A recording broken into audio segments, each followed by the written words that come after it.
Value Proposition, prepared for and presented at the 2017 Square One Entrepreneurship Training Program. Square One is a program of the Center for Emerging Technologies. CET is an affiliate of the Cortex Innovation Community. Square One is funded in part by the Missouri Technology Corporation. I always think you got to have a value proposition even before you start to talk about your business model canvas, because we got to know who we are, and we got to know why we're doing it, and we got to know that somebody wants to buy it, right? But what I find is people can't tell me what they're doing and why they're doing it and why it's different from everybody else. So I like to start at the value proposition. So how do you think we define value proposition? Come on, guys. This is not my party. This is your party. The way that you're going to deliver your product to your customer segment, right? The way you're going to deliver your product to your customer segment. Okay. Anybody else want to take a stab at it?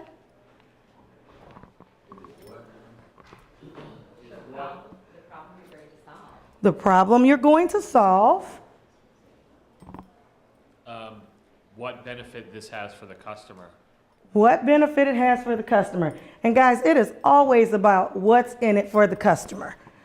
Always. What's in it for the customer. We often tend to want to tell the customer all the great things we have for them, right? That is the very, very wrong thing to do. Because you know, as you're telling the customer all the great things you have for them, you know what that sounds like to them? Want, want, want, want, want. And you know why? Because they don't care if that's not what they want, right? So let's see. Oh, this is ugly. That looks ugly. Value proposition. Our definition is, I'm going to read it since we can't see it very well. Concrete statements about the outcomes that an individual organization can realize from using your product, service, or solution. So if I use your product, your service, or your solution, what is the concrete statement about the outcome that I will receive? That's your value proposition. So when we're talking about our value proposition or trying to discover what our value proposition is, what are some of the questions you think you should be asking yourself? What do my customers want? What do they want? Why do customers buy? Out of need, out of want, out of like, to save some cost. save some cost, Perceives what the competitor has, value, competition, competition, Dissatisfaction with another solution. dissatisfaction with another solution. Now think about why you buy. Think about why you Google. And normally we buy because a couple things. We buy to create gain for ourselves, right? Or we buy because we're in pain. Two things: to create gain for ourselves or because we're in pain. Something is making us not feel good. Something is making us unhappy. Something is making us look bad at work. Something is painful for us. So that is one of the reasons we buy. Another is we want to look good at work, or we want to look better than our neighbor. So we want to create some gain for ourselves. So we buy so we can gain something. So I want you to take a minute and ask yourself, put your customer hat on. And I want you to ask yourself, thinking about your product or service or solution in mind, I want you to ask yourself one question about the type from a pain perspective and one question from a gain perspective. You could ask your potential customer.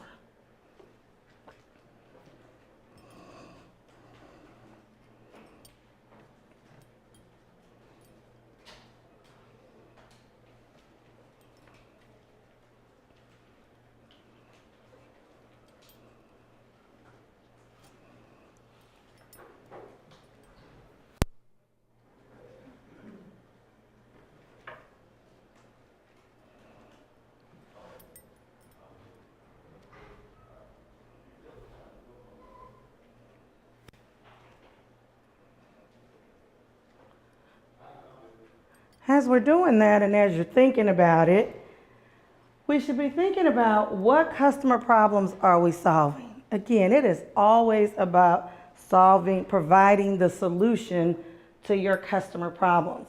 I was just working with a client the other day, and he had a solution to a problem, and it was a pretty cool solution, right? And I asked him, I said, okay, this is a cool solution, but who's gonna buy it? And he said, well, it's a cool solution. I said, but your price point is pretty high. So the question I should have said is, who's going to buy this cool solution at that price point? So you have to ask yourself, sometimes you not only ask yourself the first question, then you have to ask yourself the second question. So ask yourself, what customer problems are you solving? Then you ask yourself, what customer needs are you satisfying?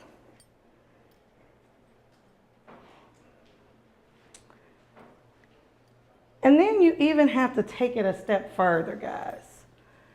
After you solve the problem, then you're going to have to make sure that that is indeed the problem. And that is where your business model canvas comes into play. And they work really a lot more on the business model canvas, correct? Okay, great. We're going to skip this part. Okay. One of the things that, gosh, it's a lot of you. So I'm going to ask a few of you, what are some of the products, solutions, services you have? Can a few of you tell me? Uh-huh. Mine is an app that solves, it has all your schedules and all activities in an app so that you can take it anywhere and you have it everywhere. Okay, so you can take it and you have it in it. On your phone. It's a mobile app. Okay. Anybody else want to share? Hi, I actually took the class with you at Merrimack. I know, I see. How are you? So I have the infrared saunas. Uh-huh, I remember. How's it going? Good. I'm just Good. trying to expand and I'm trying to create a wellness directory to include more resources for other businesses like mine. Great, great. Okay. Anybody else want to share? I'm an innovative kitchen product that allows you to safely remove from the oven even if your hands or your towel are soaking wet and safely and efficiently without getting burned. Wow, great. So, you guys, is this your first class? Wow, you actually did very, very well. Normally, when I ask that question, I get a whole bunch of nothing. You guys did a really, really, really good job, honestly. What's an example of an answer to that question that would not be satisfying?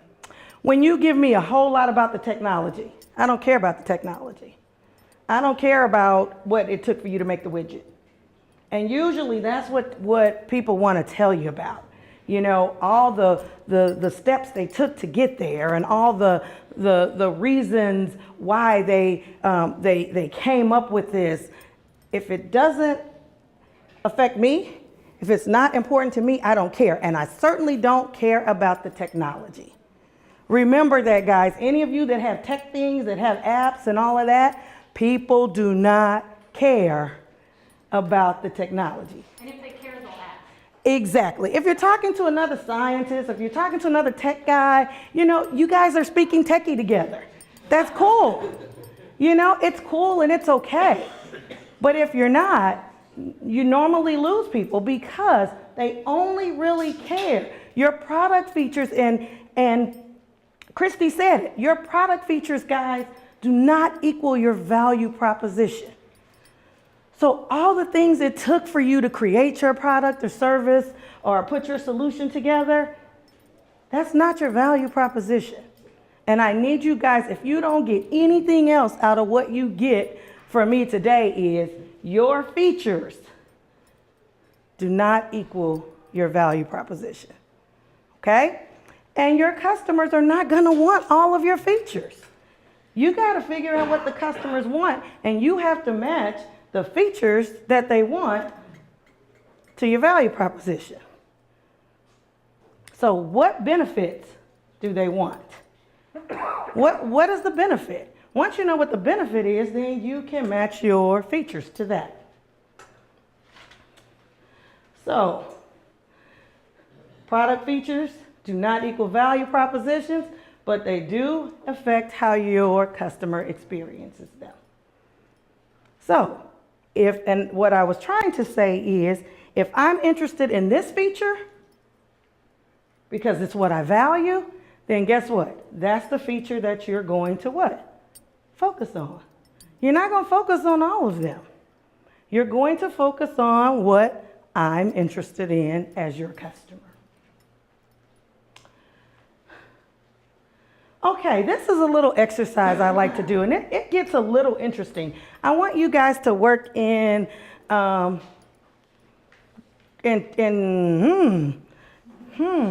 groups of 3, okay, or 2. Split the tables in half. How about that? And I want you to tell me of these, which are value propositions, okay? And you're going to explain why. All right, I am stealing some of this presentation from an I-Core class that I teach over at Cortex, and we had major arguments about these. And we actually couldn't come to consensus, so this is gonna be fun. I have answers, but, people challenge the answers, and I tend to agree sometimes. So, table or group 1, seamless wireless charging. So what I want to do is I'm going to ask group 1 what they thought, if they thought that this one was a value proposition, and if anybody disagrees with their answer, I want you to tell me why you disagree. Okay, so I'm going to start with you. Seamless wireless charging on demand and on the go for clients. Is that a value proposition? Okay, why did you think so? Because providing a service and it's telling you why that service can be beneficial to the customer. Okay, anybody disagree? You all think it's a value proposition? Looks more like a feature. You got to be really careful about value propositions. If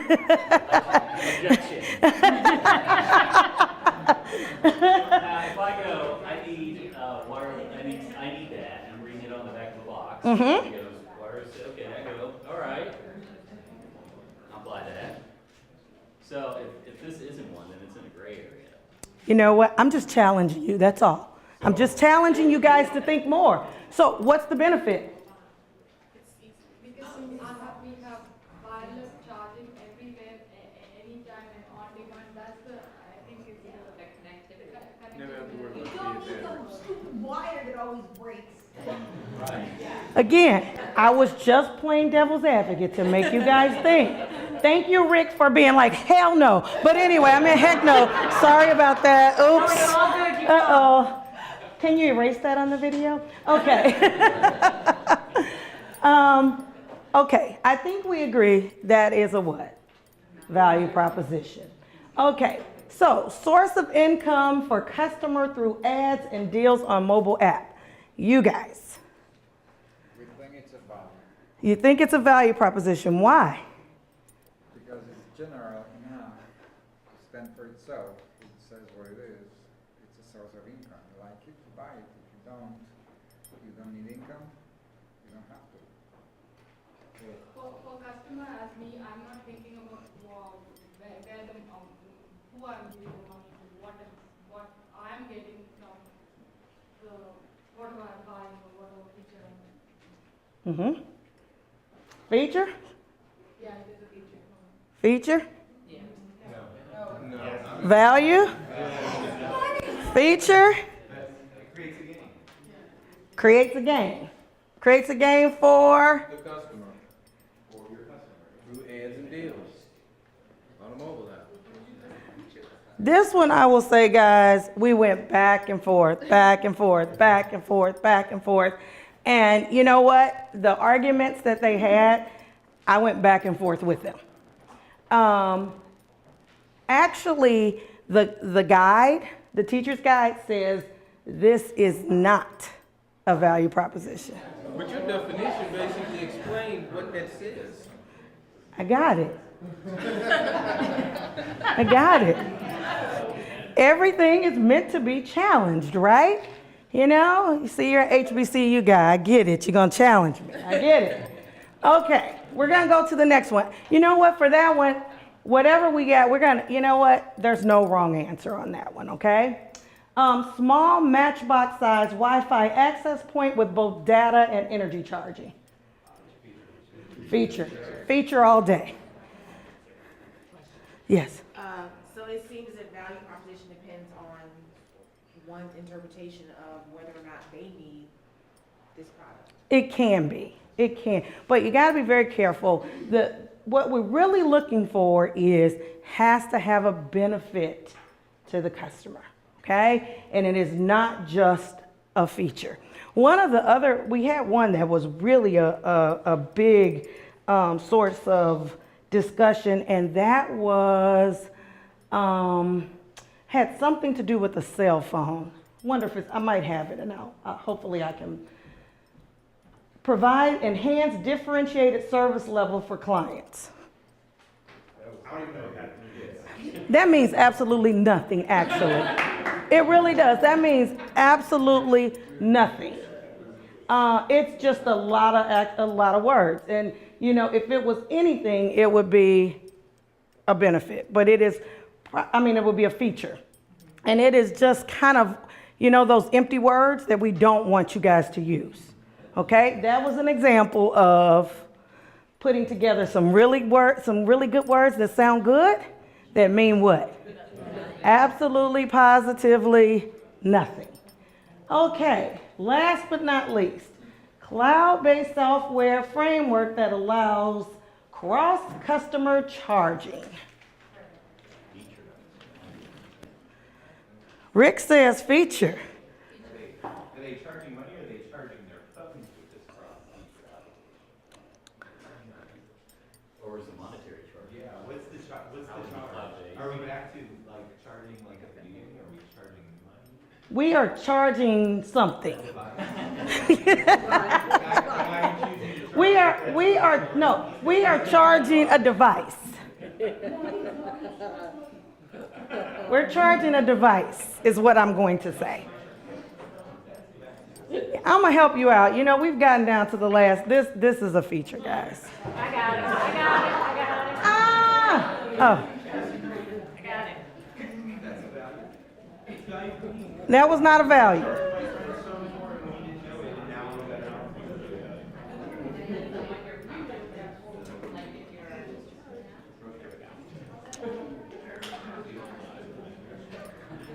Okay, we're not going to do any more of those. I got tons of those. Okay. We're gonna take this down to regular size. Okie dokie. We're gonna put it back on full screen. It's amazing what we can do with improvisation. Whatever slides Thank you. need to. Gotcha.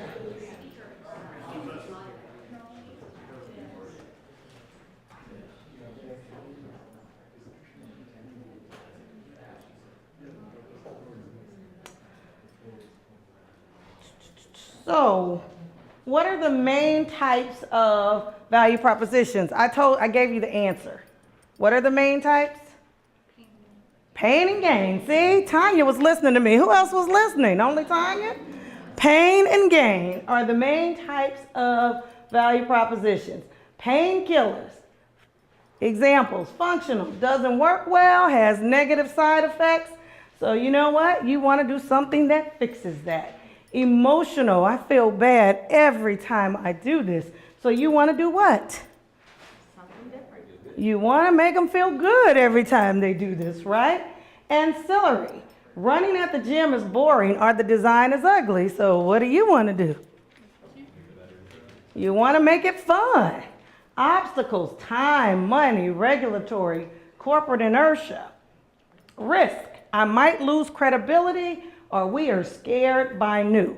So when you are out there talking to customers, because that is what this is all about, when you are putting your business model canvas and testing your value proposition, you have to talk to people, guys. That's the big thing. You gotta talk to people. that is to me, one of the biggest differences in building a business model canvas from a business plan. With a business model canvas, you know, you are kind of hypothesizing, you are testing, you are pivoting, and you are changing, and then you got to go back and test again. So you don't do that with the business plan. When people start to talk to you, guess what you start to realize? What their pain points are.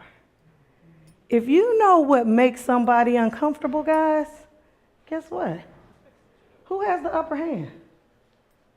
You do. If you know what makes people uncomfortable and you are trying to sell something that can relieve some of that pain, that makes you all powerful, doesn't it? But if you don't know this and you're just throwing out all those great features, what does that do for you? Nothing. Because just say you got 10 great features and you start with the feature. Now, the feature that means something to them is number 9. But you start and go down 1, 2, 3. You lost them at 2, so they never heard 9. But if you're talking to them and you're asking them and you're listening, and that's another key, guys. And you know what? Entrepreneurs have the hardest time doing what? Listening. Because we already got the answer. It's ours. I know I'm an entrepreneur, guys. And I know everything. Remember that. Game creators. So, game creators, how do you create game? What are people looking for? Required gains. Solution won't work without it. You know, the solution won't work without what you're offering. Have a client that has a snoring aid. It works like a charm. He's a game creator. Especially if you snore. You know, I told him, I'll be your test monkey. I would love to sleep in the same room with my husband again. You know? You're talking about a gain. That's a gain creator. Expected gains, basic but necessary. You can't raise prices. Desired gains. They're beyond what we expect, and we love it. It's a desired gain. Unexpected gains. Customers won't say it even when you ask. And sometimes customers won't come out and say what they're expecting. So you have to learn how to ask the same questions in all kinds of ways. And you have to learn, again, to do what, guys? Listen. Listening is very, very important. Building a good value proposition. A statement of value to your customer segment. Who it is you're trying to reach. Needs to be quantifiable, meaning it needs to be measurable. In absolute or relative terms, whatever works for you. Pain and cost, time lost, opportunity cost, gain, revenue, time savings. Those are examples, but of course, it would be whatever you need or whatever is quantifiable for what you're doing. Relevant, guys. Your product might be able to do it. Your customer might be interested in the relief or creation that it offers. Needs to be relevant. Needs to make sense. Specific. This is another thing, guys. When you're looking at your big, and what I like to do you guys give them the big canvas? Yeah, I think we actually just printed a few too. Yay. When you have your big canvas, what I do, and I got like 7 of them in my office. I'm working with clients, I'm working on my own, is I have one of my lean canvas up, but I also have a value proposition up too. And your value proposition needs to tie to a customer segment. Okay? You gotta make sure your value prop ties directly to a customer segment because you're gonna have more than one customer segment oftentimes, right? But sometimes the value proposition is going to be unique to a customer segment. Make sense? Okay. And then testable can be falsified. I like that. It can be proven false.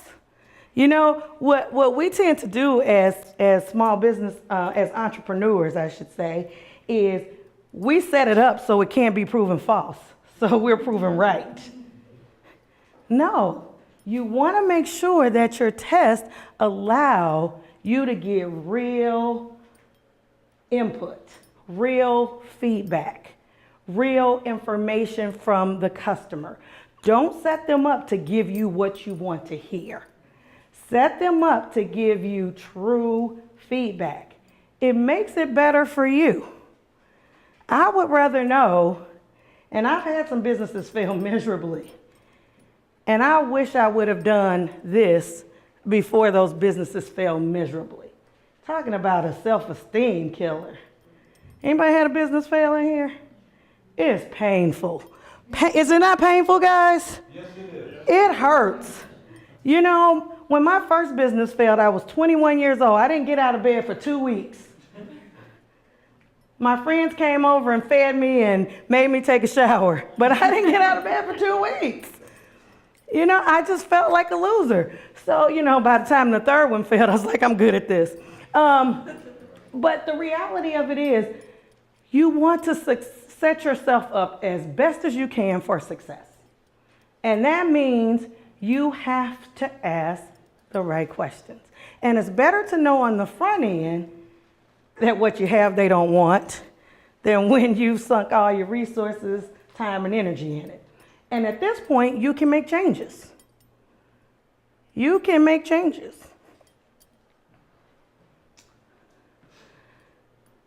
And remember, as consumers, we don't think in terms of value propositions. We think in terms of products and features. We think in terms of what we want. As consumers, all I know is what I want. Solve my problem. Make me happy. Make me look better than my neighbor. Yay. I want my grass to look better than my neighbor's. Have you ever noticed that on a Saturday morning when one neighbor cuts the grass, everybody goes out and cuts the grass? You know what, nobody wants to admit that we care about our neighbor, but we do, you know, and people buy for different reasons, or different things motivate people. But again, you're gonna find it difficult to define your own value proposition because you're going to be thinking about your product and you gotta think like a consumer. And you'll start to learn how to think like a consumer when you start to talk to consumers and when you start to listen to consumers, especially when you stop guiding them. I was in an interview session with one of my small businesses the other day, one of my entrepreneurs, and they were really guiding the questions. And I said, no, you gotta stop guiding the questions. And once they stopped guiding the questions, they start getting answers that they didn't like. And then guess what? They started getting confrontational. You know, they start getting defensive because you know what? This is their baby. You got to be very, very careful. You got to sit back and listen and let the information flow. And then you take it back and you know, you pay attention. I mean, what do I want to say? Thank you. So what's a good question? We're going to spend more time on this next week. Thank you. I just want to.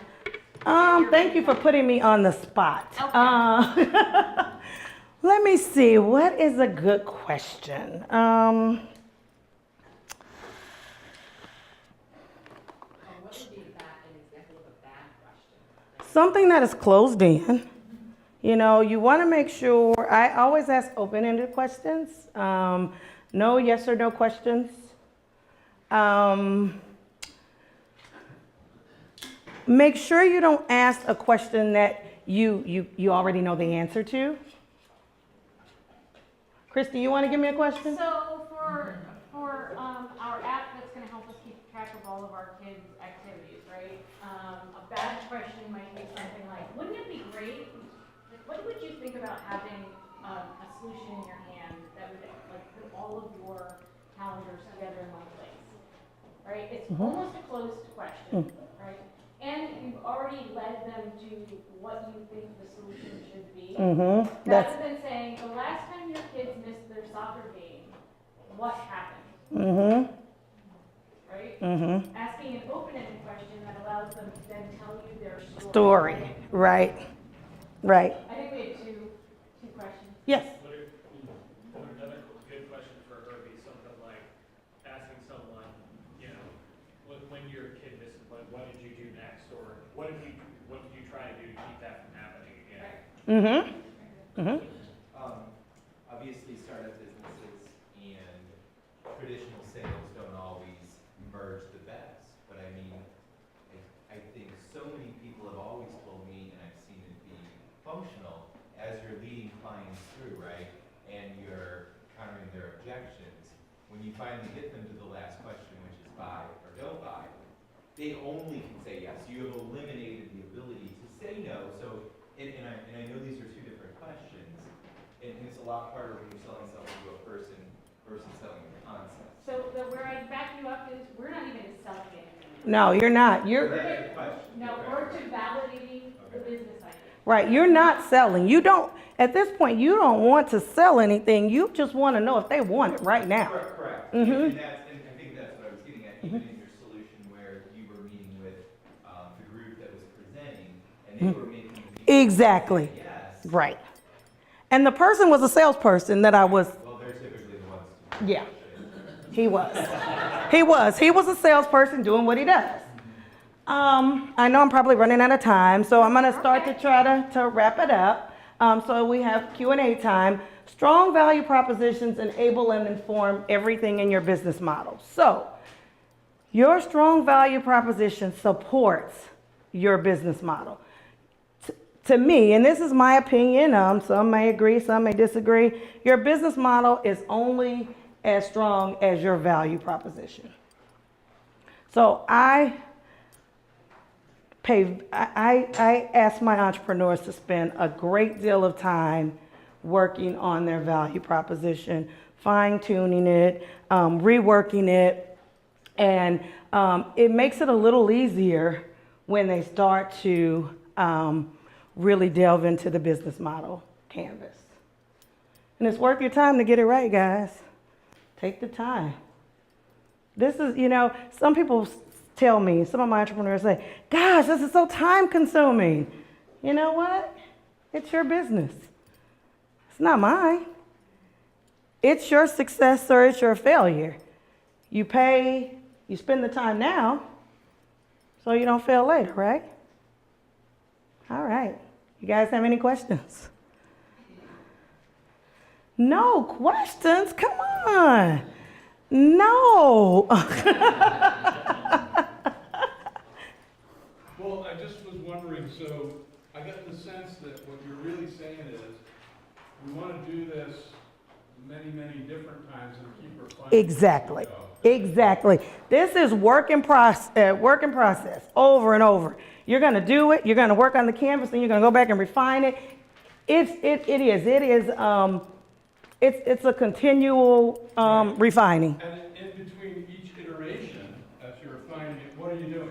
Testing it out. You're testing it. With? Testing it out with the customer, with the actual customer. Exactly. Mm-hmm. That's the key thing. It's an iterative process where you test your value proposition with the customer, and then you listen carefully, you go back and you tweak, and then you test it again. And you do that until you get convergence, so that consistently people are talking to you that way. Exactly. For our customers, like likelihood of adopting our value proposition by increasing that proposition every time we're going back to them. If we're interviewing them 100 times, and every time we're going back there to see what would make them more likely to say yes to this proposition. Exactly. And that's exactly right. Each time you're going to change. You're going to change the questions. You're going to change how you ask. It gets better each time. You want to get it sharper and sharper. You want to hold it, because why? Because it's a competitive intermediate environment, and your message is going to get lost if it's long. You got to get right to the point and motivate the customer right away. And this goes right back to what she was saying about listening. As entrepreneurs and as salespeople, that is the most important thing. When you figure out who you are, what your product is, you go out and you try to sell it the first time. If you listen to what that prospect is telling you, that's what you're going to take to refine that value proposition, to refine that next pitch is, what did they say that I didn't ask them first? Or how can I help uncover those other needs in other prospects? Right. For your value proposition, if you're, so who do you question if the product or service you're selling isn't immediate? Do you ask the question of who you're selling to, or do you ask the question if the person you're selling to is providing service? So in your example of your switcher, right, do you ask the people at Office Max, or do you ask the people who want to use the switcher? I would ask the people I'm selling to. So Office Max. Is that who you're selling to? Right. Yeah, I would ask the people I'm selling to. So it's got to provide value. It had, like the clicker, whatever we want to call it, right? Mhm. Needs to be able to advance slides when I press it, Mhm. right? So it has to do its job. But we need to know, does Office Max need Exactly. on its shelf in order to drive sales? Does it need something that's more of an impulse purchase? Does it need something at different price points? Maybe it's already got the high end wrapped up and it needs something on the low end. So if it's ergonomic. If it's ergonomic, if they're that getting does not feedback. matter. No, that doesn't necessarily matter to Office Max. It Right. may matter to The- end users. So we need to make sure, and Office Max cares because the end user's needs have to be met. Exactly. Right? If I don't come back and keep buying the clicker, Office Max cares that they can sell it. So for example, to Office Max, you might say, well, this is the clicker that comes with a $25 million advertising budget that we're gonna use to drive people into your store to buy not only our product, but other products. For example, right? It's not about the clicker. It's about the overall value proposition you're providing. Right, the value prop you're providing. Or if you're, so in consumer packaged goods marketing, we come up with new products all the time and pitch it to a grocery store, for instance, to get on their shelf. But the only reason why a grocer would accept the product on the shelf is we've already done the consumer research that says that 80% of the people that we survey within this particular category, household income, size, your customer has indicated that they would definitely buy this product. And so now you have a real reason for whoever that gatekeeper is to consider putting you in the store because you demonstrated that you've got a consumer that will come in the store, assuming the right communication, and look for that product. So we actually drive demand based on a consumer insight.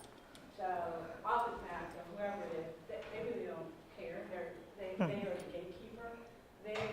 All they care about is having products That are gonna sell. consumers will come in and buy. So if you have a pitch that says that you've got data that says that this is something that someone will buy and it makes sense for their product portfolio, it's additive, then, it's worth consideration. Yeah, and it can't just be a little bit though. In that market, you can't say, I've talked to 100 people.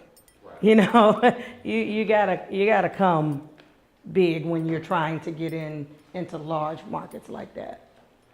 Yeah, just to build on that, having spent a long career in launching products in life science, we used to say that if your ass is pointed in the wrong direction, you're probably not going to be successful. And I like with the online videos, they really stress the importance of field work. In the case, I don't have any consumer experience, but maybe taste in St. Louis are going to be different than taste in Seattle. Exactly. So does a study in St. Louis about consumer behavior or taste, is that a good mirror for, the bulk of the country, or maybe it may fix you on where you want to launch your product. Maybe it's regional, maybe it's national, maybe it's global, who knows. But never short circuit the importance of the field work and really getting at what, and I don't know if somebody mentioned, but just simply having a Q&A with a customer, just letting them just vent about what it is they're, What's the problem? in life. What's the problem? They'll tell you. And within that, you're going to find you have a match, or it may take you in a completely different direction where you think you were going. Yep. So very, very important. Exactly. question about value proposition with customer segments. It seems like kind of what you're saying is that, or maybe I'm going in the wrong direction here, but that if you've got two different people, no matter how similar they look, if they're buying, they may be buying the same product, but if they, in their heads, have a different value proposition, or they're looking to get something different out of that product, they're in a different segment, or you should think of them as a different segment. Is that correct, or like? Depends on how different they are. You know, I mean, if they have totally different reasons for buying your product, I mean. well, then they have different value props. Yeah. They have different value So they're propositions. really a different segment, even if they otherwise look the same to you. Sure, so, Yeah. think of it, we all have cell phones, right? Oh, anyway, so some people, they want this latest and greatest cell phone because they're a tech leader, an early adopter. And for them, they want to have something that's got the latest bells and whistles in it, right? Somebody else looks the same demographically, except for the fact that they might really just, be interested in price. So they're having to have a phone that's easy to operate, cheap. They don't need all the bells and whistles added to it, right? So exactly, that's a topic we'll get into later called customer segmentation. Mm-hmm. That's exactly right. And there's a different value proposition that goes after different segments. And you may have to choose to just, narrowly go after one segment with your particular offering, or certainly with a particular marketing campaign. Thank you for that. Yes. Working on my value proposition, I find that I tend to have one overriding value proposition and a handful of secondary benefits that still feel like benefits as opposed to features. Is the intent of this exercise to stay focused on that kind of higher order of value? I guess, how do you frame that up, or am I thinking about it in a wrong way? No, I think you're thinking about it fine. I think your value proposition, and you guys aren't going to come up with everything right now. Again, I think we talked about it. It's going to evolve. It's going to change. You're going to add your value propositions. Sometimes you have more than one value. Oftentimes you have more than one value proposition. So I think you're fine. I think you're fine. Don't overthink this, guys. Don't overthink this. And this is what? Day what? One. This is day one. This is day one. You're going to get so much more information. And I will say this, guys, just from the information, the feedback that I've gotten back from you all are in a much better place than most of the people that I talk to at day one. So, be kind to yourselves. You're going to be okay. Can I ask a question? Yeah, Andy. How would you frame a situation with the iPad? Some few years ago, people were lining up to buy an iPad. They didn't even know what it was. They just wanted to buy it because they knew it was coming out. Well, you know what? You got early adapters. Some people, they want the latest, the greatest, what's new. And, and they're early adapters. They want it. They're going to buy it. They're waiting on it. They're looking for it. Apple has, and you have to also think about brand loyalty. Apple has followers. Mac has followers. They are looking for what's next. They are prepared to buy what's next, and they don't care what they have to pay for it. So I'm not sure I know what your question is inside of that. How would you frame that as a value proposition since they haven't proposed a value yet? If you don't mind. Go right ahead. So I don't think I've yet included this video in your suggested viewing, and so if I didn't, it'll probably be in next week's. But the idea that they're not selling the iPod as, in that case, for early adopters, they weren't selling the iPod as an MP3 player. They were selling an extraordinary experience using the most elegant technology, right? So the value proposition wasn't listen to more of your music better, faster, in the palm of your hand. In fact, a lot of people would dispute that the quality isn't the very best that you could have if you're a music aficionado. Right. But if you wanted to have the most elegant piece of technology that brought your music with you everywhere you wanted to go, that's the value proposition. So oftentimes there is a quote attributed to Henry Ford that I don't believe he actually ever uttered. This idea that if we had asked people what they wanted, they would have said a faster horse, right? Which is to say, people don't know what they want. Don't talk to them. No, they know what they want. They need to. But you need to understand. They may not know what they want. They understand what their pain points are, and they understand what would make their life better. Yep. Right. So they wouldn't have said, we'd really love a black Model T. Right. But they would say, it would be really great to get places faster, more conveniently, safer, debatable in the first version. That didn't smell so bad. Right? You know? And then there were early adopters there. There was a woman who, you know, I'm sure there was somebody saying, there's no way I'm ever doing anything other than getting in a horse-drawn carriage, because that, otherwise you're just taking your life in your hands, right? And there was the guy lined up who was going, that's the coolest damn thing. A, I want to buy it. B, I want to drive it. And C, I want to take it apart and see how it works, right? So what the worst thing we can do is walk up and go, I have this beautiful, newfangled, wonderful thing that's going to make your life better. Don't you want to buy it? Because everybody wants to buy it. You want to buy it, right? Right? What I want to do is walk up and go, the last time you had to do X, what did you do? The last time you had to get from point A to point B, what did you do? I got on a horse and it took 3 days. The horse put his leg and fell in a hole. Right? You know? Like, You can even right? think You of, know, and right. then you can think through and wow, I really, you know, it would be really great if that couldn't be so. Well, think about now, technology is right around the corner, is the driverless cars. Some people are ready for that. I'm not sure I'm ready to ride in a car without a driver. That's me. Wanted to parallel park without even doing it, right? You know, so, you know, that's again.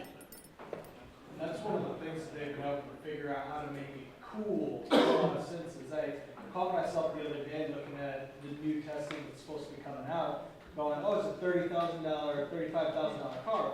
That's so cheap. And then I stopped and thought about it, and I was like, that's the equivalent of a Chevy Cruze, which costs $12,000 brand new. So I'm gonna pay. They've done it. They've been able to create this vision in your head that, hey, that's a $35,000 Tesla.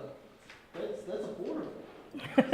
Right. And to Matthew's point earlier, just a lot of sales focuses on, let me tell you how great this is, right? And then and let me tell you how we're going to solve your problem, right? So everything we're talking about, and my point was, well, we're not talking about sales. Okay. Can I counter my own counter? This is, what are we providing? Who are we providing it for? What benefit does it create to them? How does it differentiate from our competitor? That is not sales. That is the opposite, because they're not going to buy your product. Exactly. And what I was going to say is just, it's not like suddenly when we get to sales, this all changes, right? You don't get to sales and then start talking about your features and benefits, right? This is the methodology you're going to carry through, whether you're trying to validate the idea, improve upon the idea, or get the yes and close the sale, right? It's a different way of doing business than most people do, right? So, and that's why, one of the things I want you to remember is most companies don't fail for lack of money. Right. Statistically, most companies fail because they've made something no one wants. That's it. You laugh. But that's the truth. That's the truth. Right? That's the truth. Yeah. So again, we are all in love with our solution. It's like your baby's beautiful, right? Very few of us have asked what problem is our gorgeous solution solving. So we're going to challenge you to be wedded to the solution. I have a question. Or to the problem, not the solution. Sorry. I said Yeah, it was backwards. It's 8:30. It is. It's time to One last go. question, then we're wrapping up. Time to go. I would like to know, is there a right or wrong way to start building that model?